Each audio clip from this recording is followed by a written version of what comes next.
Greetings again from Finance Mail, your trusted source for the most recent events in the finance industry. Kindly remember to subscribe, like, and comment. Now let's get started.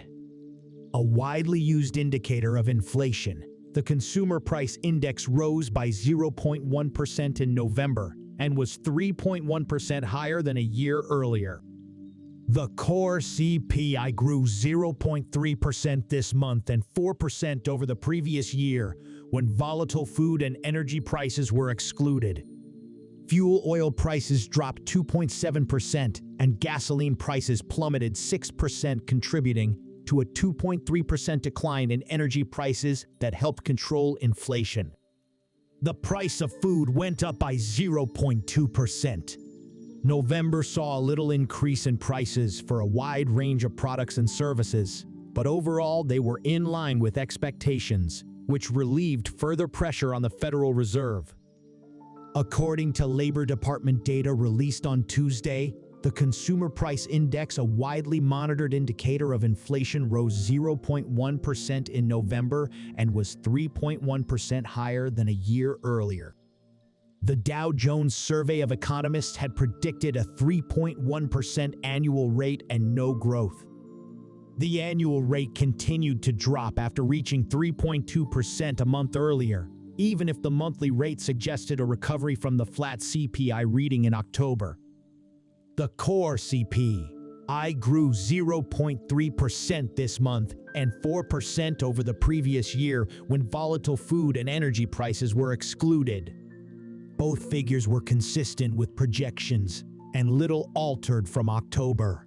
Even though the November figures continue to improve, they are still much higher than the Fed's 2% target. More attention is paid by policymakers to core inflation as an indicator of longer-term developments. According to Liz Ann Saunders, chief financial strategist at Charles Schwab, the report was pretty much in line, although I suppose not as good as what some might have hoped, that we would start to see more deceleration on a month-over-month basis.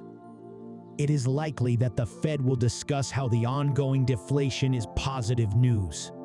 Following the announcement, Wall Street opened mostly unchanged, with key indices experiencing a modest decline in early trading.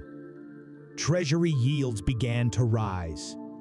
Fuel oil prices dropped 2.7% and gasoline prices plummeted 6%, contributing to a 2.3% decline in energy prices that helped control inflation. Meals costs were up by 0.2%, helped by a 0.4% increase in meals consumed outside the home. Food increased 2.9% annually, while energy decreased 5.4%. About 1/3 of the CPI weighted is made up of shelter prices, which rose 0.4% month over month and 6.5% year over year. However, since peaking in early 2023, the annual rate has steadily decreased. Home-based lodging decreased by 0.9%. Price declines are not always the result of declining inflation. In actuality, costs are still greater than they were before to the pandemic, said to Lisa Sturdivant, Bright MLSE's chief economist. Many people and families are struggling, especially with housing costs. Used car prices surged 1.6% in November after falling for 5 straight months, while car insurance went up 1% and 19.2% annually. Medical prices increased by 0.6%, while clothing costs decreased by 1.3%.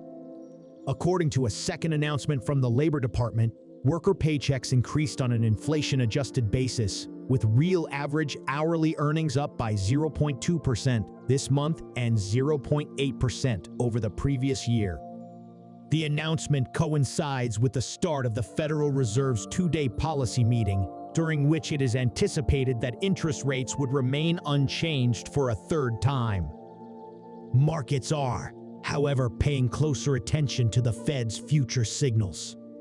Policymakers are anticipated to signal that the policy tightening is done after raising rates 11 times since March 2022.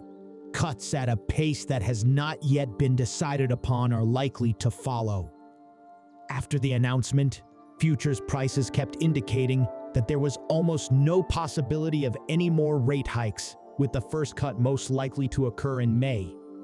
Indeed, according to futures markets, the Fed will begin to taper off rapidly in 2024, lowering rates by as much as 1.25 percentage points by year's end. In contrast, respondents to the CNBC Fed survey anticipate that the central bank would cut around 3 times, assuming quarter percentage point increments, and will act more gradually. If you've made it this far, kindly click the like and subscribe buttons to make sure you get the most recent news on the channel and in the business world.